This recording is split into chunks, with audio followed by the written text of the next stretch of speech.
जय शिवराय. तुम्ही त्या कृष्णाच्या आईचा व्हिडिओ त्या दिवशी पाहिला असेल. मी तुम्हाला सांगितलेलं का व्हीलचेअरची मदत पाहिजे आणि HIV आणि TB झाला होता. त्यांना आजारी होते भरपूर आणि उपचार चालू होते त्यांच्यावर. गेल्या 2 महिन्यापासून आपण त्यांच्यावर उपचार करतोय. पण उपचारादरम्यान आज त्यांचा मृत्यू झाला. आज तारीख आहे 7/12/2025 या दिवशी. तर आपल्याकडून जेवढं झालं तेवढं आपण करण्याचा एक प्रयत्न केला. तर रात्री भरपूर रडलो, मी रडलो, हा रडला. रात्री 11:30-12च्या दरम्यान ते एक्सपायर झाले. मग त्यांना तिथं PM ला वगैरे आणलं होतं. आत्ताच PM वगैरे झालं सगळं. ते पोलीसही सगळं आहेत. आत्ताच PM वगैरे सगळं करून आता त्यांना अंत्यविधीला घेऊन चालले.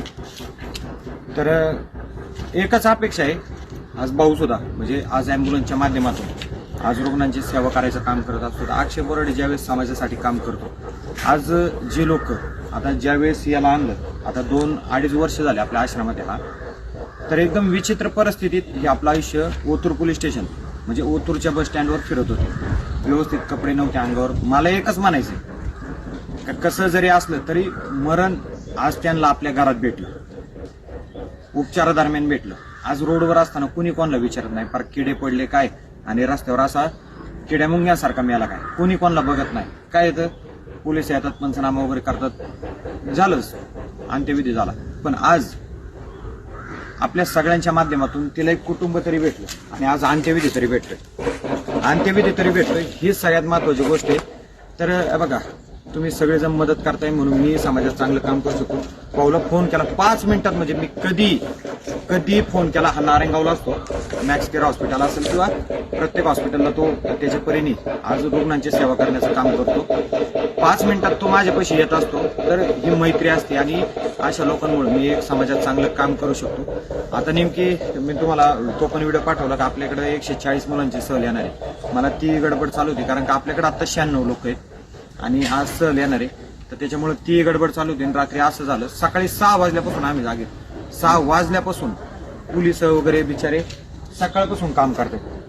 म्हणजे काय होतं, एकच मनापासून इच्छा आहे का मेल्यावर करायचंय ना, तर त्याच्या आधी त्यांना जिवंतपणे असताना थोडा एक आधार द्या. तर ह्याची नक्कीच आपण काळजी घेऊ. याच्या शिक्षणाचंही आपण करू. ते काय तुम्हाला फक्त व्हिडिओ दाखवायपुरती किंवा असं काही नाही. आज 2.5 वर्ष झालं मी एका मुलासारखं त्याला सांभाळलेलं आहे. अजून त्याला काय कळत नाही, बारीक मुलगा आहे हो, काय करणार. शेवटी बघा, शेवटी त्यांचं पालकत्व आपण घेतोय. तर जाऊ दे, तुमच्या आशीर्वादाने तिने आपल्या आश्रमात ज्यांनी जेवणाची पंगत दिली किंवा ज्यांनी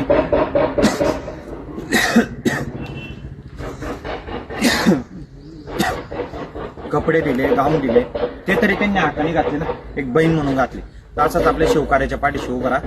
परत एकदा सांगतो, याच्या मागे भरपूर कष्ट आहेत. 6 वाजल्यापासून पोलीस असतील कंटिन्यू काम करतात, डॉक्टर वगैरे सगळं असतं. आता PM वगैरे झाला. तर सगळं हे काय 5 मिनिटाचं काम नाही. हे सगळे पंचनामे वगैरे सगळं करावं लागतं. हे काही एका तासाचं आहे किंवा हे काम नाही.